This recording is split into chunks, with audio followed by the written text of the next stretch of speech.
আমার ডাক্তার তোমার এখনকার রোলের ভেতরে ধরো পেশেন্টকে, আমি বিশেষ করে বাংলাদেশে আমার মা চাচি বা আমরা নিজেরা যখন ডাক্তারের কাছে যাইতাম, এক গাদা ওষুধপত্র মনে হয় না যে 5 পদ বা 7 পদের কম লিখতো না, সাধারণত পেট ভরে যেত হয়।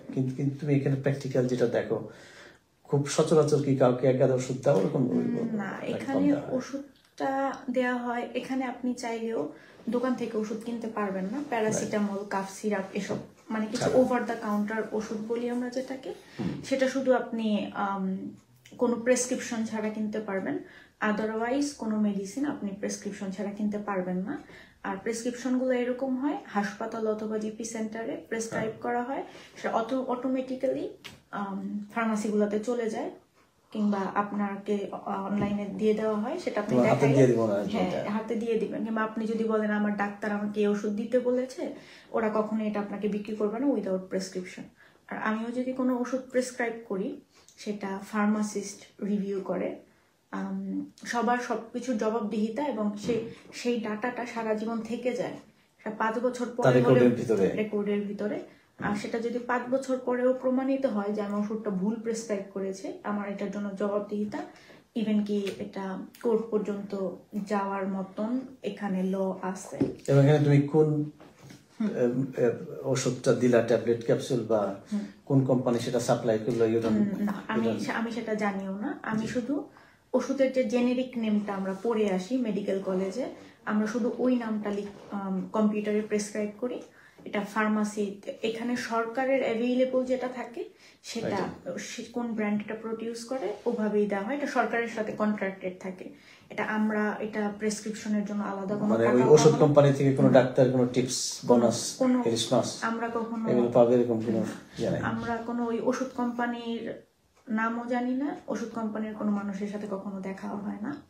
দ্বিতীয়ত, যেমন বাংলাদেশে ফার্মাসিতে গেলেই একটা হাঁচি কাশি নিয়ে গেলে অ্যান্টিবায়োটিক দেওয়া হয়, তো এদেশে অ্যান্টিবায়োটিকটা দেওয়া হয় না সচরাচর, যদি কিনা অ্যান্টিবায়োটিকের ইন্ডিকেশন থাকে পেশেন্টের অ্যাকচুয়ালি। কারণ অ্যান্টিবায়োটিক কাজ করে ব্যাকটেরিয়ার উপর।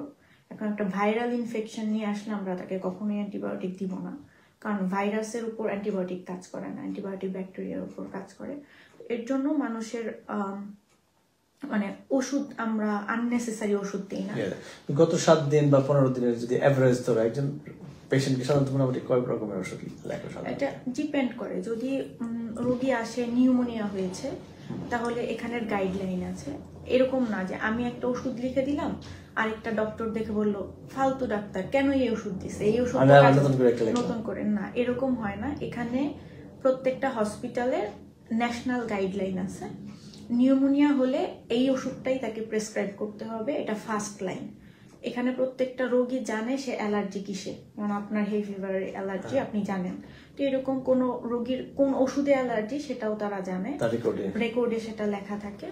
তো ওই ওষুধটা যদি ওই পেশেন্টটা অ্যালার্জিক থাকে, তাহলে সেকেন্ড লাইন তার কোনটা, এটা গাইডলাইন থাকে। গাইডলাইন ছাড়া যদি আমি প্রেসক্রাইব করি, আমাকে এটা জবাবদিহি করতে হবে এবং আমার লাইসেন্সও বাতিল হয়ে যেতে পারে।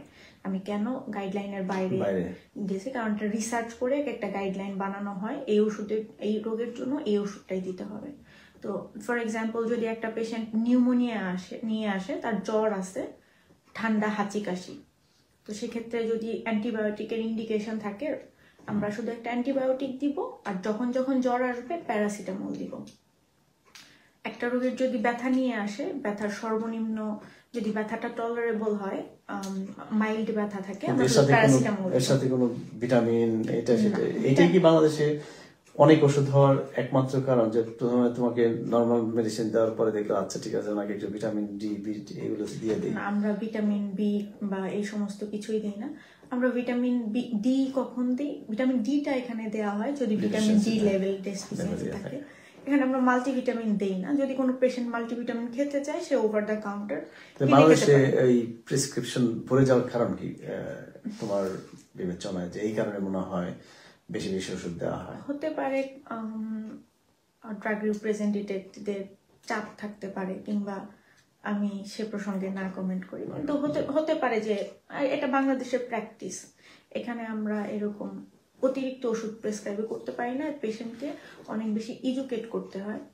একটা রোগী যদি কোনো রোগ নিয়ে আসে, কিংবা সেই রোগের যদি কোনো ট্রিটমেন্ট পায়, সে রোগ সম্পর্কে সে জানে, সে তাকে প্রপার এডুকেশন দেওয়া হয় এবং সে জানে সে এই ওষুধটা কেন খাচ্ছে, এই ওষুধের সাইড ইফেক্ট কি, ওষুধটা কিভাবে খেতে হবে, ওষুধ খাওয়ার পর তার কি কি সমস্যা হইতে পারে, কারণ প্রত্যেকটা ওষুধের ইভেন প্যারাসিটামলেরও সাইড ইফেক্ট আছে এবং বডির ভিতরে যত ওষুধ কেমিক্যাল যত কম নেওয়া যায় ততই তো ভালো।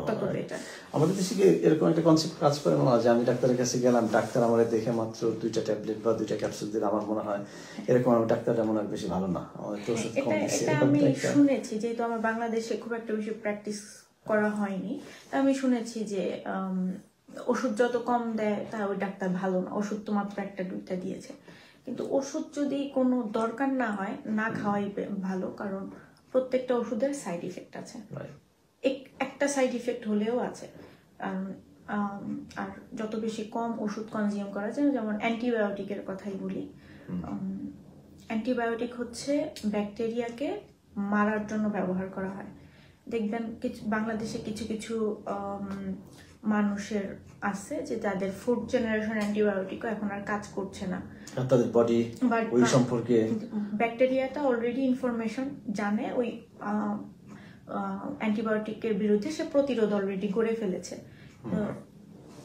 তো সেক্ষেত্রে অ্যান্টিবায়োটিকটা রেজিস্ট্যান্ট হয়ে যায়। এই অ্যাওয়ারনেসটা বাংলাদেশের বিভিন্ন মেডিকেল কলেজ থেকে অনেকবার অ্যাওয়ারনেস ক্রিয়েট করেছে যে অ্যান্টিবায়োটিকের দরকার না হলে জাস্ট শুধু ফার্মাসি থেকে অ্যান্টিবায়োটিক খাবেন না। সেম ব্যথার ওষুধ খেলে আপনার কিডনি ড্যামেজ করে, তো ব্যথার ওষুধের সাথে একটা ওমিপ্রাজল খেতে হয়।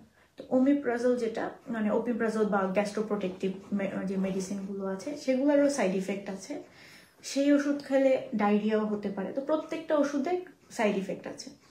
আপনি যদি না জেনে শুধু ফার্মাসি থেকে মেসেজটা হওয়া উচিত আমাদের, না জেনে শুধু ফার্মাসি থেকে না খাওয়াটাই বেটার। আপনার না খাওয়াটাই বেটার বলতে আপনি ফার্মাসি থেকে কখনোই ওষুধ না, প্রেসক্রিপশন ছাড়া কখনোই ওষুধ নেবেন না। আর অ্যান্টিবায়োটিক তো অবশ্যই না। ঠিক আছে মামা।